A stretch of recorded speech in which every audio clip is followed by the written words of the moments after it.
উন্নত চিকিৎসায় ওসমান হাদিকে এয়ার অ্যাম্বুলেন্সে নেওয়া হলো সিঙ্গাপুরে। সুস্থ হয়ে ফিরবেন আশা সরকারের। হাদির ওপর হামলা বিচ্ছিন্ন ঘটনা, নির্বাচন নিয়ে শঙ্কা নেই, ভোট হবে যথাসময়েই জানালেন সিইসি। হাদির উপর হামলাকে বিচ্ছিন্ন ঘটনা বলায় সিইসিকে ক্ষমা চাওয়ার আহ্বান ডাকসুর। স্বরাষ্ট্র উপদেষ্টার পদত্যাগ দাবি, শাহবাগে ব্লকেড। দেখছিলেন ক্রাউন সিমেন্ট সংবাদ শিরোনাম। উন্নত চিকিৎসার জন্য ইনকিলাব মঞ্চের মুখপাত্র ঢাকা আসনের স্বতন্ত্র প্রার্থী শরীফ ওসমান বিন হাদিকে নেওয়া হয়েছে সিঙ্গাপুরে। সিঙ্গাপুর জেনারেল হসপিটালে তার যাবতীয় চিকিৎসা ব্যয় বহন করবে সরকার। প্রধান উপদেষ্টা স্বাস্থ্য মন্ত্রণালয় বিষয়ক বিশেষ সহকারী অধ্যাপক ডাক্তার সাইদুর রহমানের আশা, সুস্থ হয়ে ফিরবেন ওসমান হাদি। রিপোর্ট গোলাম মইনুল আহসানের। স্বজনদের দাবি ছিল ওসমান হাদিকে উন্নত চিকিৎসার জন্য বিদেশে নেবার। প্রধান উপদেষ্টার নির্দেশে গত দুদিন সরকারের পক্ষ থেকে সিঙ্গাপুর, থাইল্যান্ড ও মালয়েশিয়ার হাসপাতালগুলোর সাথে যোগাযোগ করা হচ্ছিল। রবিবার প্রধান উপদেষ্টার প্রেস উইং জানায়, সোমবার দুপুরে ওসমান হাদিকে নেওয়া হবে সিঙ্গাপুরে। সে অনুসারে সোমবার 11:22 সিঙ্গাপুর থেকে এয়ার অ্যাম্বুলেন্সটি ঢাকায় পৌঁছায়। সোয়া 1টার দিকে রাজধানী এভারকেয়ার থেকে ওসমান হাদিকে নিয়ে আইসিইউ অ্যাম্বুলেন্স বিমানবন্দরের দিকে রওনা হয়। 1:30টার দিকে অ্যাম্বুলেন্সটি বিমানবন্দরের 8 নম্বর গেট দিয়ে ভেতরে প্রবেশ করে। এরপরে বহনকারী অ্যাম্বুলেন্সে ওঠানো হয় হাদিকে। পরে বিমানবন্দরে হাদির সফর সম্পর্কে বিস্তারিত জানান প্রধান উপদেষ্টার স্বাস্থ্য মন্ত্রণালয় বিষয়ক বিশেষ সহকারী অধ্যাপক সাইদুর রহমান। এয়ার অ্যাম্বুলেন্স এসেছে সকাল 11টার দিকে এবং তারপর এই মাত্র এয়ার অ্যাম্বুলেন্সে করে ওসমান হাদি সিঙ্গাপুর জেনারেল হাসপাতালের উদ্দেশ্যে রওনা হয়েছে। এয়ার অ্যাম্বুলেন্সে ওনার সঙ্গে ওনার ভাই এবং ওনার ভাইয়ের বন্ধু তারা ওনার সঙ্গে গিয়েছেন। আমাদের ওই পক্ষে সিঙ্গাপুরে আমাদের হাই কমিশন এই ব্যাপারে সম্পূর্ণ অ্যালার্ট এবং সিঙ্গাপুর জেনারেল হসপিটালের সকল টিমের যারা আছেন তাদের সবার সঙ্গেই কিছুক্ষণ আগে আমাদের তাদের টেলিকনফারেন্সিং হয়েছে। তারা নিশ্চিত করেছেন, এয়ার অ্যাম্বুলেন্স টিমের সঙ্গে টেলিকনফারেন্স করা হয়েছে, তারা নিশ্চিত করেছেন এবং এখন আমরা আশাবাদী যে তাকে অন্তত পক্ষে আমরা সিঙ্গাপুর জেনারেল হাসপাতালে, আপনারা জানেন এই অঞ্চলের মধ্যে নিউরোসার্জারিতে সবচেয়ে ভালো সেন্টার। এখন আমরা শুধুমাত্র হাদির জন্য দোয়া চাইব। আমরা আশা করব যে সবাই আপনারা দোয়া করবেন, আল্লাহ যদি সাহায্য করেন অবশ্যই হাদি একটা মাত্রার সুস্থতা নিয়ে ফিরে আসতে পারবে। হাদির শারীরিক অবস্থা বিবেচনায় নিয়ে চিকিৎসকরা তাকে 4 ঘন্টার এই সফরে সম্মত হয়েছেন বলে জানান তিনি। আপনারা সবাই ইতিমধ্যে জানেন যে ওর এই স্ট্যাবিলাইজ করার কথাটা, এটা এয়ারলিফটিংয়ে 4 ঘন্টা ফ্লাইটের জন্য ওনাকে আমরা যখন দুই পক্ষই সম্মত হয়েছে, ওই সিঙ্গাপুর জেনারেল হাসপাতাল এবং এভারকেয়ার দুই কর্তৃপক্ষ যখন সন্তুষ্ট হয়েছেন যে উনি 4 ঘন্টা ফ্লাইট করার জন্য উপযোগী, তৎক্ষণাৎ আমরা ওনাকে আসলে শিফট করিয়েছি। এখন আপনারা সবাই দোয়া করবেন। আমরা বলতে চাই যে ওনার আঘাত সম্পর্কে আপনারা ইতিমধ্যে অনেকবার শুনেছেন। ওনার গুলিবিদ্ধ যে মস্তিষ্ক, সেটা ছাড়া বাকি অর্গানগুলো আল্লাহর রহমতে বলা যেতে পারে কিডনি, হার্ট এবং রেসপিরেশন, এই 3টি ক্ষেত্রে এখন পর্যন্ত এটাকে নিয়ন্ত্রণযোগ্য। গত শুক্রবার রাজধানী বিজয়নগর এলাকায় গুলিবিদ্ধ হন হাদি। প্রথমে ঢাকা মেডিকেল কলেজ হাসপাতালে, পরে একই দিন এভারকেয়ার হাসপাতালে নেওয়া হয় তাকে। চিকিৎসকরা বরাবরই বলেছেন হাদির অবস্থা আশঙ্কাজনক। গোলাম মইনুল আহসান, বাংলা ভিশন, ঢাকা। হাদির উপর হামলা একটি বিচ্ছিন্ন ঘটনা উল্লেখ করে প্রধান নির্বাচন কমিশনার এএমএম নাসির উদ্দিন বলেছেন, এই ঘটনায় নির্বাচন নিয়ে কোনো শঙ্কা নেই, যতই বাধা আসুক সময় মতো নির্বাচন হবে।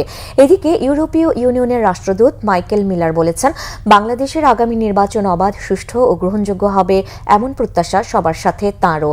আসমা আক্তার নুপুরের রিপোর্ট। প্রথমবার ভোটার তালিকায় অন্তর্ভুক্ত হয়ে ভোট দেওয়ার সুযোগ পেয়ে উদ্বেলিত তরুণরা, আবার কেউ কেউ আরও 10-12 বছর আগে ভোটার হয়েও প্রথমবারের মতো ব্যালটে সিল দেওয়ার সুযোগ পেয়েছেন জেন ভোট ফেস্টিভ্যালে। তারুণ্যের ভোট উৎসব উদ্বোধন করে প্রধান নির্বাচন কমিশনার বলেন, 69, 71, 24-এ তরুণরাই পথ দেখিয়েছে। আগামী নির্বাচনেও থাকবে তারুণ্যের অগ্রণী ভূমিকা। আমরা যে সাহস করে নেমে পড়েছি, এই আমাদের এই সাহসী পদক্ষেপ এর সাথে তোমাদের যদি অংশগ্রহণ যদি থাকে, ইনশাল্লাহ আমরা সাকসেসফুল হব to deliver A free, fair and credible election. ইনশাল্লাহ এটা আমরা একসাথে মিলেই করব। ইলেকশন কমিশনের একার পক্ষে সম্ভব নয়, সবাইকে নিয়ে আমরা এটা করব। হাদির উপর হামলার ঘটনা ভোটে বাধা হবে না বলেও অভিমত তার। সিইসি বলেন, অতীতেও দেশে এই ধরনের ঘটনা ঘটেছে। আইনশৃঙ্খলা অবনতি হলো কোথায়? একটু মাঝে মধ্যে দু একটা খুন খারাপি হয়, এই যে হাদির একটা ঘটনা হয়েছে, আমরা এগুলো বিচ্ছিন্ন ঘটনা বলে মনে করি। এই ধরনের ঘটনা তো সবসময় ছিল। আগে কি আহসানুল্লাহ মাস্টার খুন হয় নাই? এরকম তো অনেক আগে হয়েছে, ঘটনা তো অনেক আছে। আমাদের কিবরিয়া সাহেব, যে ফরমার ফরেন মিনিস্টার কিবরিয়া সাহেব খুন হন নাই? ইলেকশন আসলে এই ধরনের ঘটনা হয় বাংলাদেশে, এগুলো নতুন কিছু না। সুতরাং আইনশৃঙ্খলা পরিস্থিতির বড় উন্নতি হয়েছে। অনুষ্ঠানে ইইউ রাষ্ট্রদূত মাইকেল মিলার বলেন, বাংলাদেশের আগামী নির্বাচনের দিকে তাকিয়ে আছে গোটা বিশ্ব। And I am inspired by this festival's promotion of inclusivity. The presence and leadership of young women matters. Accessibility matters. Democracy is strongest when everyone belongs, when participation is at its highest. So let me end with two messages that I cannot stress enough. Your vote matters and your voice matters. সুষ্ঠু গ্রহণযোগ্য নির্বাচন আয়োজনে সর্বাত্মক সহায়তার আশ্বাসও দেন EU রাষ্ট্রদূত। আসমা আক্তার নূপুর, বাংলাভিশন, ঢাকা। হাদির ওপর হামলা বিচ্ছিন্ন ঘটনা এমন কিছু এদেশে নতুন নয়। সিইসির এই মন্তব্যে ক্ষুব্ধ ডাকসু ভিপি সাদিক কায়েম। এ বক্তব্যের জন্য তাকে জাতির কাছে ক্ষমা চাইতে বলা হয়েছে। ইনকিলাব মঞ্চের মুখপাত্র ঢাকা ৮ আসনের স্বতন্ত্র প্রার্থী শরীফ ওসমান হাদির ওপর হামলাকারীদের গ্রেফতারে ব্যর্থতায় স্বরাষ্ট্র উপদেষ্টা সহ ৩ উপদেষ্টার পদত্যাগ সহ ৩ দফা দাবিও করেছেন ডাকসু ভিপি। সচিবালয় ঘেরাও সহ একই দাবিতে শাহবাগে ব্লকেট করেছে জাতীয় ছাত্র শক্তি। এসব দাবিকে যৌক্তিক বলেছেন স্বরাষ্ট্র উপদেষ্টা। রিপোর্ট জিয়া খানের। সোমবার দুপুর 12টার দিকে রাজধানীর শাহবাগ মোড় অবরোধ করে জাতীয় ছাত্র শক্তির নেতাকর্মীরা। ইনকিলাব মঞ্চের মুখপাত্র শরীফ ওসমান হাদির উপর হামলাকারীদের গ্রেফতারে ব্যর্থতায় স্বরাষ্ট্র উপদেষ্টার পদত্যাগ দাবি তাদের। দিনে দুপুরে প্রকাশ্য দিবালুকে একটা এলিট পার্সন ক্যান্ডিডেটকে গুলিবিদ্ধ অবস্থায় জীবন মৃত্যুর সন্ধিক্ষণে আজকে 4 দিন যাবৎ হাসপাতালে, অথচ আমাদের স্বরাষ্ট্র মন্ত্রণালয়, আমাদের প্রশাসন, আমাদের রাষ্ট্রযন্ত্র, আমাদের সরকার অথর্ব। আইনশৃঙ্খলা বাহিনীর অধঃপতনের কারণে জিনিসটা এরকম হয়েছে, নাহলে তো ধরার কথা ছিল, ধরতে পারেনি। আমরা জুলাই তো করছি ফেসিবাদী দূর করার জন্য, অন্যায় অনাচার জুলুম, তারপরে চাঁদাবাজি টেন্ডারবাজি এগুলো তো দূর করার জন্য, কিন্তু ঘুরে ফিরে না সেখানেই যা চলে যাচ্ছে। 12 ফেব্রুয়ারি নির্বাচনের আগে স্বরাষ্ট্র উপদেষ্টার পদত্যাগ চান তারা। জুলাই আন্দোলনের সম্মুখ সারি যোদ্ধাদেরকে একই সঙ্গে সামনে ইলেকশনের সময়টাতেও দেশকে স্থিতিশীল রাখতে পারবেন, আমরা সেরকম একজন স্বরাষ্ট্র উপদেষ্টা চাই। এদিকে 3 দফা দাবিতে সচিবালয় ঘেরাও কর্মসূচি পালন করে ঢাকা বিশ্ববিদ্যালয় কেন্দ্রীয় ছাত্র সংসদ। এই সময় তারা 48 ঘন্টার মধ্যে আওয়ামী লীগের বিরুদ্ধে চিরুনি অভিযানের দাবি করেন। উসমান হাদির উপর গুলিবর্ষণের সঙ্গে জড়িত প্রত্যক্ষ হামলাকারী, পরিকল্পনাকারী ও সহায়তাকারী সকল সন্ত্রাসীদেরকে গ্রেপ্তার করতে হবে। আগামী 48 ঘন্টার মধ্যে নিষিদ্ধ লীগের বিরুদ্ধে এলাকাভিত্তিক চিরুনি অভিযান শুরু করতে হবে। ভারতীয় আধিপত্যবাদের বিরুদ্ধে প্রথম ও অপরিহার্য পদক্ষেপ হিসেবে খুনি হাসিনাকে দেশে ফিরিয়ে এনে তার বিরুদ্ধে মানবতা বিরোধী অপরাধে প্রদত্ত রায় কার্যকর করতে হবে। এই দাবি অনতিবিলম্বে না মানা হলে এবং আইন শৃঙ্খলা পরিস্থিতি দৃশ্যমান পরিবর্তন না দেখাতে পারলে স্বরাষ্ট্র উপদেষ্টা, আইন উপদেষ্টা এবং পররাষ্ট্র উপদেষ্টাকে পদত্যাগ করতে হবে। ডাকসু প্রতিনিধি দলের সাথে সাক্ষাৎ শেষে স্বরাষ্ট্র উপদেষ্টা বলেন, তাদের দাবির সাথে তিনিও একমত। তার প্রতিটা দাবি যৌক্তিক। আমরা এই দাবিগুলি এর আগেও আমরা কিছু কিছু আপনাদের সামনে বলছি, যে আমরা ইভেন গতকালকে মিটিংয়ের পরে বলেছি যে এইগুলি আমাদের আরও বেগবান করতে হবে, এবং তাদের এই যৌক্তিক দাবিগুলি আমরা অবশ্যই করব। ওসমান হাদির হত্যাকারীদের সম্পর্কে এখনই সবকিছু বলা যাবে না বলে মন্তব্য করেন অবসরপ্রাপ্ত লেফটেন্যান্ট জেনারেল জাহাঙ্গীর আলম চৌধুরী। জিয়া খান, বাংলাভিশন, ঢাকা। ইনকিলাব মঞ্চের আহ্বায়ক শরীফ ওসমান হাদির হামলাকারীরা ময়মনসিংহ সীমান্ত দিয়ে ভারতে পালিয়েছে কিনা তা নিশ্চিত নয় বিজিবি। সকালে বিজিবির ময়মনসিংহ সেক্টর সদর দপ্তরে সংবাদ সম্মেলনে এ তথ্য জানান সেক্টর কমান্ডার কর্নেল সরকার মোহাম্মদ মুস্তাফিজুর রহমান। বলেন, এখনও নিশ্চিত নন হাদির ওপর হামলাকারীর ময়মনসিংহ সীমান্ত দিয়ে ভারতে পালিয়ে গেছে কিনা, তবে এ তথ্য নিয়ে তারা কাজ করছেন। এদিকে যদি না পালিয়ে থাকে তাহলে কার বাড়িতে এসেছিল, কোথায় রাখা হয়েছিল, কোথায় আছে সেসব জানতে মাঠে কাজ করছে পুলিশ। গত শনিবার রাতে ফিলিপ স্নালের স্ত্রী ডেল্টা চিরান, শ্বশুর ইয়ারসন রংডে ও মানব পাচারকারী লুইস লেংবিঞ্জা ও সিবিরুন দিওকে গ্রেফতারের কথা জানানো হয় সংবাদ সম্মেলনে। জাতীয় নির্বাচনকে ঘিরে দেশের রাজনৈতিক পরিস্থিতি সন্তোষজনক হলেও আইন শৃঙ্খলা পরিস্থিতি আরও কঠোর হওয়া প্রয়োজন বলে মন্তব্য করেছেন অর্থ উপদেষ্টা ডক্টর সালেউদ্দিন আহমেদ। দুপুরে সচিবালয়ে অর্থনৈতিক বিষয় ও সরকারি কর সংক্রান্ত উপদেষ্টা পরিষদ কমিটির সভা অনুষ্ঠিত হয়। সভা শেষে অর্থ উপদেষ্টা জানান, গণভোটের কারণে নির্বাচনী খরচ বাড়বে, তবে কত বাড়বে সে বিষয়ে এখনো কোনো চাহিদাপত্র দেয়নি নির্বাচন কমিশন। চাহিদা পাওয়া মাত্র বরাদ্দের ব্যবস্থা করবে অর্থ মন্ত্রণালয়। মূল্যস্ফীতি নিয়ন্ত্রণে 50,000 টন চাল কেনার অনুমোদন দেওয়া হয়েছে। দক্ষিণ কোরিয়া থেকে সর্বনিম্ন দরে এলএনজি কেনার প্রস্তাব অনুমোদন দেওয়া হয়েছে। আগে ইউনিট প্রতি $12 থেকে $13 কেনা হলেও এবার কেনা হচ্ছে $9.9 দরে। সামষ্টিক অর্থনীতি নিয়ে সন্তুষ্ট, মাইক্রো লেভেলের কিছু দুর্বলতা রয়েছে। অর্থ উপদেষ্টা জানান, শরীফ ওসমান হাদির উন্নত চিকিৎসায় অর্থ কোনো বিষয় নয়। তার চিকিৎসায় এয়ার অ্যাম্বুলেন্স সহ প্রয়োজনীয় অর্থ খরচ করা হচ্ছে মন্ত্রণালয়ের তহবিল থেকে। রাজনৈতিকটা আমি মনে হয় তঞ্জনীয়। রাজনৈতিক ওরা বলছে আমরা শিডিউল করবো, কিন্তু বলে না শিডিউলের ব্যাপার দেখবেন সবাই এক বাক্যে বলেছে যে শিডিউল ঠিক আছে। এটি তার প্রমাণ যারা বলে না যে এত তারিখ কেন করলে এত তারিখ কেন। ল অ্যান্ড অর্ডারটা তো আপনার মোটামুটি আছে, তো আরো স্ট্রিক্ট করে দেবো। কাল মহান বিজয় দিবস। প্রতি বছরের মতো এবারও দিবসটিতে জাতির শ্রদ্ধা নিবেদনে প্রস্তুত সাভারের জাতীয় স্মৃতিসৌধ। 71-এর মহান মুক্তিযুদ্ধে স্বাধীনতার লাল সূর্য ছিনিয়ে আনতে যারা অকাতরে প্রাণ দিয়েছেন সেই সব বীর শহীদদের প্রতি শ্রদ্ধার্ঘ্য নিবেদন নির্বিঘ্ন করতে পুলিশ প্রশাসনের পক্ষ থেকে নেওয়া হয়েছে নিশ্ছিদ্র নিরাপত্তা। গৌরবের দিনটির জন্য গোটা সাভারকে সাজিয়ে তোলা হয়েছে বর্ণিল সাজে। আশুলিয়া প্রতিনিধি শেফালি মিতুর রিপোর্ট। মহান মুক্তিযুদ্ধের বীর শহীদদের প্রতি শ্রদ্ধা নিবেদনে এখন পুরোপুরি প্রস্তুত সাভারের জাতীয় স্মৃতিসৌধ। বিজয় দিবসকে ঘিরে সাজ সাজ রব পুরো সাভার জুড়ে। বিজয়ের প্রথম প্রহরেই মানুষের ঢল নামবে এখানে। দিনটি উপলক্ষে স্মৃতিসৌধ চত্বরকে সাজানো হয়েছে বর্ণিল সাজে। গণপূর্ত অধিদপ্তর কর্তৃক সাভার জাতীয় স্মৃতিসৌধের পুরো কমপ্লেক্সকে ধুয়ে মুছে পরিষ্কার পরিপাটিকরণ, রং তুলি কাজ, ফুল গাছ রোপণ সহ বিভিন্ন স্থানে সিসি ক্যামেরা স্থাপন ইতিমধ্যে সম্পন্ন হয়েছে। সাভার জাতীয় স্মৃতিসৌধ বীর শহীদদের প্রতি শ্রদ্ধা নিবেদনের জন্য প্রস্তুত রয়েছে। জাতীয় স্মৃতিসৌধে শ্রদ্ধা নিবেদন নির্বিঘ্ন করতে পুরো সাভার জুড়ে নিশ্ছিদ্র নিরাপত্তা ব্যবস্থা নিয়েছে বাংলাদেশ পুলিশ। আপনাদের আশ্বস্ত করছি যে আমাদের এখানে নিরাপত্তার জন্য যা যা করণীয়, যে সমস্ত ব্যবস্থা নেওয়া হয়েছে সব সঠিকভাবে সম্পন্ন করা থাকবে। ইনশাআল্লাহ আমরা সার্বিক নিরাপত্তার দায়িত্বে থাকব। উপজেলা প্রশাসনের পক্ষ থেকেও নেওয়া হয়েছে নানা প্রস্তুতি। আমরা জাতীয় স্মৃতিসৌধে পুষ্পস্তবক অর্পণের মাধ্যমে আমরা দিবসটির সূচনা করব। পরবর্তীতে আনুষ্ঠানিকভাবে পতাকা উত্তোলন, ছাত্রছাত্রীর অংশগ্রহণে কুচকাওয়াজ ও ডিসপ্লের আয়োজন করা হয়েছে। তারপর বিকেলবেলা আমরা ছাত্রছাত্রীদের অংশগ্রহণে একটি সাংস্কৃতিক অনুষ্ঠান করব। এছাড়াও ছাত্রছাত্রীদের অংশগ্রহণে চিত্রাঙ্কন রচনা প্রতিযোগিতার আয়োজন করা হয়েছে।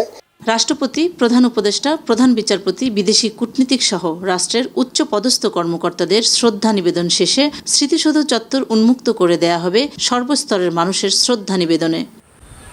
শেফালি মিতু, বাংলা ভিশন, জাতীয় স্মৃতিসৌধ, ঢাকা। মাত্র মাসখানেক আগে শান্তি মিশনে দেশ ছাড়েন সেনা সদস্য জাহাঙ্গীর আলম। সুদানে সন্ত্রাসী হামলায় অপ্রত্যাশিত মৃত্যুর খবরে যেন আকাশ ভেঙে পড়ল কিশোরগঞ্জে তার স্বজনদের মাথায়। গ্রামের বাড়িতে চলছে শোকের মাতম। মৃতদেহের অপেক্ষায় স্বজনরা। প্রতিনিধি নাসিম খানের তথ্য ও মোহাম্মদ মনির হোসেনের ছবিতে ডেস্ক রিপোর্ট। স্ত্রী আর 3 বছরের ছেলে ইরফানকে রেখে 1 মাস আগে দেশ ছাড়েন জাহাঙ্গীর আলম। এরই মধ্যে এলো দুঃসংবাদ। বাড়িতে এখন শুধু কান্না, আহাজারি। বারবার মূর্ছা যাচ্ছেন স্ত্রী রুবাইয়া আক্তার। কান্না থামছে না মা পরি বেগমের।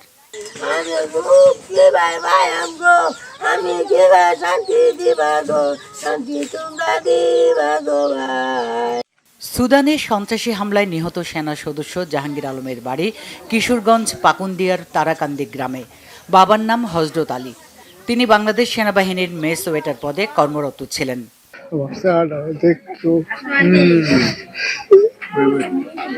2014 সালের অক্টোবর মাসে সেনাবাহিনীতে সৈনিক পদে যোগ দেন জাহাঙ্গীর আলম। পরিবারের সদস্যরা জানান, শান্তিরক্ষা মিশনে দায়িত্ব পালনের স্বপ্ন নিয়ে গত 7 নভেম্বর তিনি জাতিসংঘ শান্তিরক্ষী মিশনে সুদানে যান।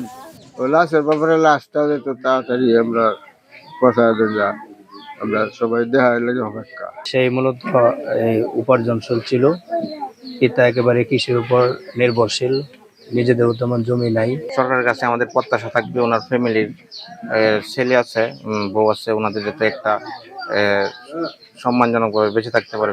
জাহাঙ্গীরের মৃত্যুর খবর শোনার সাথে সাথেই পরিবারের লোকজনের সাথে যোগাযোগ করেছেন পাকুন্দিয়া উপজেলা নির্বাহী কর্মকর্তা।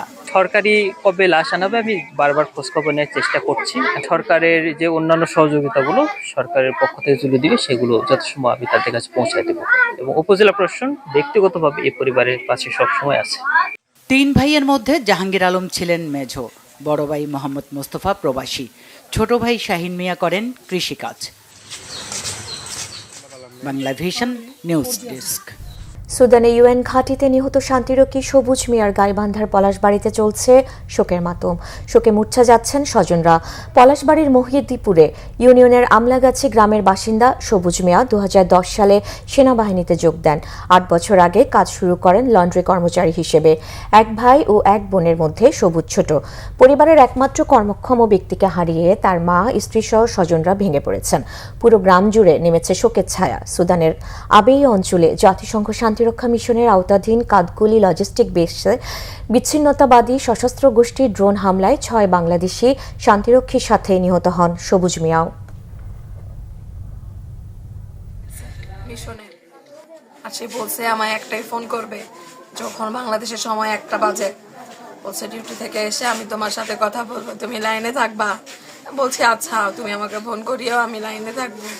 তারপর থেকে তার সাথে আমার কথাবার্তা হয় নাই। শাহজালাল বিজ্ঞান ও প্রযুক্তি বিশ্ববিদ্যালয় কেন্দ্রীয় ছাত্র সংসদ শাকসু নির্বাচনে প্যানেল ঘোষণা করেছে জাতীয়তাবাদী ছাত্রদল। দুপুরে সংবাদ সম্মেলনে প্যানেল ঘোষণা করেন ছাত্র দলের কেন্দ্রীয় সাধারণ সম্পাদক নাসির উদ্দিন নাসির।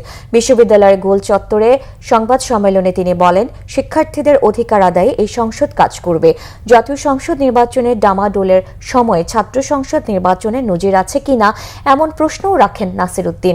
পরে সম্মিলিত সাস্টিয়ান ঐক্য প্যানেলে ভিপি পদে মুস্তাকিম বিল্লাহ, জিএস পদে মারুফ বিল্লাহ এবং এজিএস পদে জহিরুল ইসলাম সহ মোট 22টি পদে প্রার্থীদের নাম ঘোষণা করা হয়।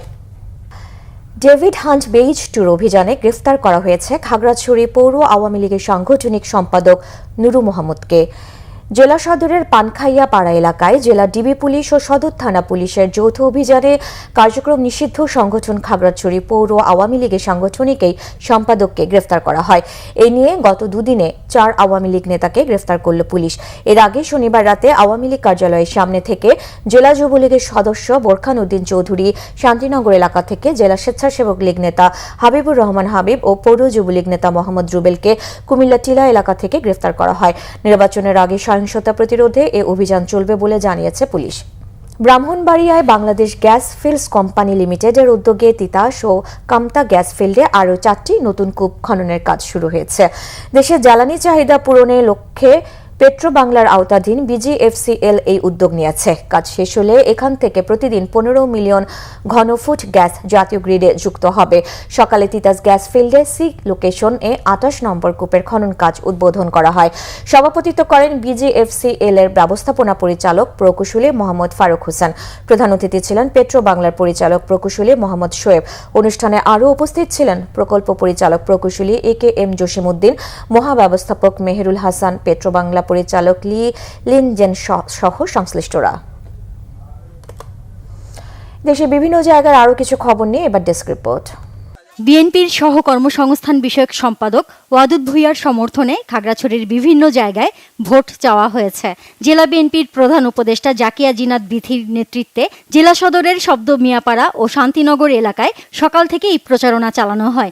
এ সময় তার সাথে ছিলেন জেলা মহিলা দলের সভাপতি কুহেলি দাওয়ান, সাংগঠনিক সম্পাদক তাহমিনা সিরাজ সীমা সহ অন্যরা। মহান বিজয় দিবস উপলক্ষে আলোচনা সভা হয়েছে বগুড়ায়। স্থানীয় প্রেস ক্লাবে অনুষ্ঠিত সভায় 71-এ জিয়াউর রহমানের স্বাধীনতা ঘোষণার ঐতিহাসিক ঘটনার সাংবিধানিক স্বীকৃতির দাবি তোলা হয়। প্রেস ক্লাব সভাপতি রেজাউল হাসান রানুর সভাপতিত্বে এতে প্রধান অতিথি ছিলেন বগুড়া বিজ্ঞান ও প্রযুক্তি বিশ্ববিদ্যালয়ের ভিসি প্রফেসর মোহাম্মদ কুদরতি জাহান। ইনকিলাব মঞ্চের মুখপাত্র ও ঢাকা ৮ আসনের স্বতন্ত্র প্রার্থী শরীফ ওসমান হাদির ওপর হামলাকারীদের গ্রেফতারে ব্যর্থতা ও দেশব্যাপী আইনশৃঙ্খলা পরিস্থিতির অবনতিতে স্বরাষ্ট্র উপদেষ্টার পদত্যাগের দাবিতে মানববন্ধন করেছে জাতীয় ছাত্রশক্তি চট্টগ্রাম শাখা। নগরীর জামাল খান মোড়ে এ কর্মসূচি হয়। মহান বিজয় দিবস উপলক্ষে সিলেটে বর্ণাঢ্য র্যালি করেছে মহানগর বিএনপি। ঐতিহাসিক রেজিস্ট্রারি মাঠ থেকে র্যালি শুরু হয়। বক্তব্য রাখেন বিএনপি চেয়ারপারসনের উপদেষ্টা খন্দকার আব্দুল মুক্তাদির। বুদ্ধিজীবী হত্যা নিয়ে বিতর্কিত মন্তব্যের জেরে চট্টগ্রাম বিশ্ববিদ্যালয়ের উপাচার্য শামীম উদ্দিন খানের ক্ষমা চেয়ে পদত্যাগের দাবিতে চবির প্রশাসনিক ভবনে তালা দিয়েছে চট্টগ্রাম বিশ্ববিদ্যালয় ছাত্রদল সহ বিভিন্ন ছাত্র সংগঠন। দুপুর 12টার দিকে প্রশাসনিক ভবনে তালা দেয় তারা। রংপুরের পীরগঞ্জে বাংলাদেশ মেরিন একাডেমির ৪র্থ ব্যাচের ক্যাডেটদের শিক্ষা সমাপনী কুচকাওয়াজ পরিদর্শন করেছেন অতিরিক্ত নৌ পরিবহন সচিব দেলোয়ারা বেগম। তার আশা এই ক্যাডেটরা প্রশিক্ষিত হয়ে দেশি বিদেশি সমুদ্রগামী জাহাজে যোগ দেবেন। বৈদেশিক মুদ্রা অর্জনের পাশাপাশি দেশের অর্থনীতিতে তারা অবদান রাখবেন। অনুষ্ঠানে রংপুর মেরিন একাডেমির কমান্ড্যান্ট ক্যাপ্টেন শাহেদ সাত্তার, ঊর্ধ্বতন সরকারি বেসরকারি কর্মকর্তা, অভিভাবক সহ অনেকেই উপস্থিত ছিলেন। বাগেরহাটে তেল ও ডাল ফসলের আবাদ বৃদ্ধি, প্রক্রিয়াজাতকরণ, বাজারজাতকরণের কৌশল বিষয়ক কৃষি মেলা হয়েছে। সদর উপজেলার দড়িতাল্লুক মোড় এলাকায় পল্লীকর্মী সহায়ক ফাউন্ডেশনের সহায়তায় এই মেলার উদ্বোধন করেন সদর উপজেলা কৃষি কর্মকর্তা তন্ময় দত্ত। ঝালকাঠি জেলার উন্নয়ন ভাবনা এবং আসন্ন সংসদ নির্বাচন ও গণভোট কার্যক্রমে গণমাধ্যমের ভূমিকা শীর্ষক কর্মশালা হয়েছে। জেলা প্রশাসকের সম্মেলন কক্ষে কর্মশালায় সভাপতিত্ব করেন জেলা প্রশাসক মোহাম্মদ মমিন উদ্দিন। ঝালকাঠির কাঠালিয়ায় অনুষ্ঠিত হয়েছে আরাফাত রহমান কোকো স্মৃতি ফুটবল টুর্নামেন্টের ফাইনাল খেলা। শৌলজালিয়ার আব্দুস সোমেদ মাধ্যমিক বিদ্যালয় মাঠে খেলায় সূর্যমিলন খেলাঘর যুব সংঘ ১-০ গোলে কাঠালিয়া ফুটবল একাডেমিকে পরাজিত করে চ্যাম্পিয়ন হয়। পরে বিজয়ীদের হাতে পুরস্কার তুলে দেন প্রধান অতিথি ঢাকা মহানগর দক্ষিণের তাঁতি দলের সদস্য সচিব Mohammad Shamsul Haque Sumon. Nazneen Akter, Bangla vision news desk. সংবাদ শেষ করব ক্রাউন 7 শিরোনামগুলো আরেকবার জানিয়ে। উন্নত চিকিৎসায় ওসমান হাদিকে এয়ার অ্যাম্বুলেন্সে নেওয়া হলো সিঙ্গাপুরে, সুস্থ হয়ে ফিরবেন আশা সরকারের। হাদির ওপর হামলা বিচ্ছিন্ন ঘটনা, নির্বাচন নিয়ে শঙ্কা নেই, ভোট হবে যথাসময়েই, জানালেন সিইসি।